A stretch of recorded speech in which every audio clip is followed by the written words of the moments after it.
ಮೇಲಿನ ಚಿತ್ರಗಳಲ್ಲಿ ಮೇಜಿನ ಮೇಲ್ಮೈ, ಕಪ್ಪು ಹಲಗೆ, ಪುಸ್ತಕದ ಮೇಲ್ಮೈ ಗಮನಿಸು. ಇವುಗಳಲ್ಲಿ ಅತ್ಯಂತ ದೊಡ್ಡ ಮತ್ತು ಅತ್ಯಂತ ಚಿಕ್ಕ ಆಕೃತಿ ಯಾವುದು? ಯಾವ ಆಧಾರದ ಮೇಲೆ ನಿರ್ಧರಿಸಬಹುದು? ಯೋಚಿಸು.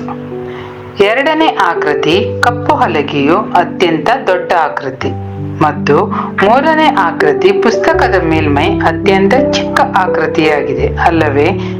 ಇದನ್ನು ಹೇಗೆ ನಿರ್ಧರಿಸಿದೆ? ಎರಡನೇ ಆಕೃತಿ ಅತಿ ಹೆಚ್ಚಿನ ಸ್ಥಳ ಆಕ್ರಮಿಸಿದೆ ಮತ್ತು ಮೂರನೇ ಆಕೃತಿ ಅತಿ ಕಡಿಮೆ ಸ್ಥಳ ಆಕ್ರಮಿಸಿದೆ ಅಲ್ಲವೇ?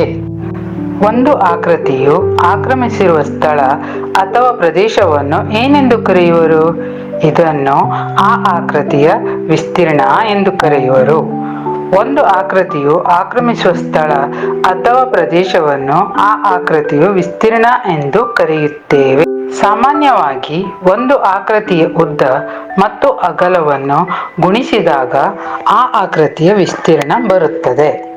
ವಿಸ್ತೀರ್ಣದ ಮೂಲಮಾನ. ಗ್ರಾಫ್ ಹಾಳೆಯ ಮೇಲೆ ಬಿಡಿಸಿರುವ ಎರಡು ಆಕೃತಿಗಳನ್ನು ಗಮನಿಸು. ಯಾವ ಆಕೃತಿ ದೊಡ್ಡದು ಹೇಗೆ ಕಂಡುಹಿಡಿಯಬಹುದು? ಒಂದನೇ ಆಕೃತಿ ಎಷ್ಟು ಚೌಕಗಳಿಂದ ಆವೃತ್ತವಾಗಿದೆ? 9 ಚೌಕಗಳಿಂದ ಆವೃತ್ತವಾಗಿದೆ. ಎರಡನೇ ಆಕೃತಿ ಎಷ್ಟು ಚೌಕಗಳಿಂದ ಆವೃತ್ತವಾಗಿದೆ? 8 ಚೌಕಗಳಿಂದ ಆವೃತ್ತವಾಗಿದೆ. ಅಂದರೆ ಒಂದನೇ ಆಕೃತಿಯ ವಿಸ್ತೀರ್ಣ 9 ಮತ್ತು ಎರಡನೇ ಆಕೃತಿಯ ವಿಸ್ತೀರ್ಣ 8. ಇಲ್ಲಿ ಯಾವುದೇ ಮೂಲಮಾನ ಬಳಸದೆ ವಿಸ್ತೀರ್ಣ ವ್ಯಕ್ತಪಡಿಸಿರುವೆ. ವಿಸ್ತೀರ್ಣದ ಮೂಲಮಾನ ಯಾವುದು? ಯೋಚಿಸು. ಈಗಾಗಲೇ ನಿನಗೆ ಒಂದು ಆಕೃತಿಯ ಉದ್ದ ಮತ್ತು ಅಗಲವನ್ನು ಗುಣಿಸಿ ಆ ಆಕೃತಿಯ ವಿಸ್ತೀರ್ಣ ಕಂಡುಹಿಡಿಯಬಹುದು ಎಂದು ತಿಳಿದಿದೆ. ಮೇಲಿನ ಆಕೃತಿಗಳಲ್ಲಿ ಒಂದನೇ ಆಕೃತಿಯ ಉದ್ದ ಅಂದರೆ ಎಬಿಯ ಅಳತೆ ಎಷ್ಟು? 3 ಸೆಂಟಿಮೀಟರ್. ಅಗಲ ಬಿಸಿಯ ಅಳತೆ ಎಷ್ಟು? 3 ಸೆಂಟಿಮೀಟರ್. ಈ ಎರಡೂ ಬಾಹುಗಳ ಅಳತೆ ಬಳಸಿ ಒಂದನೇ ಆಕೃತಿಯ ವಿಸ್ತೀರ್ಣ ಕಂಡುಹಿಡಿ.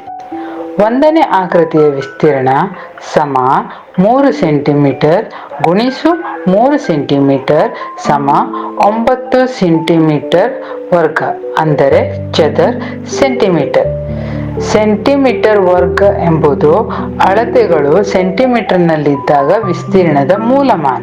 ಸೆಂಟಿಮೀಟರ್ ಮೂಲಮಾನದ ಎರಡು ಅಳತೆಗಳನ್ನು ಗುಣಿಸಿದಾಗ ಬರುವ ಗುಣಲಬ್ಧದ ಮೂಲಮಾನವನ್ನು ವರ್ಗ ಸೆಂಟಿಮೀಟರ್ ಅಥವಾ ಚದರ್ ಸೆಂಟಿಮೀಟರ್ ಎಂದು ವ್ಯಕ್ತಪಡಿಸಲಾಗುತ್ತದೆ. ಈ ಮುಂದಿನ ಹೇಳಿಕೆಗಳನ್ನು ಗಮನಿಸು. 4 ಚದರ ಮೀಟರ್ ಬಟ್ಟೆ, 15 ಚದರ ಮೀಟರ್ ಗೋಡೆ, 1 ಚದರ ಕಿಲೋಮೀಟರ್ ದೊಡ್ಡದಾದ ಕೆರೆ, 2 ಚದರ ಕಿಲೋಮೀಟರ್ ಪ್ರಾಣಿ ಸಂಗ್ರಹಾಲಯ ವಿಸ್ತೀರ್ಣ ಮುಂತಾದವು. ಇಲ್ಲಿ ಬಳಸಿರುವ ವಿವಿಧ ಮೂಲಮಾನಗಳನ್ನು ಗಮನಿಸು.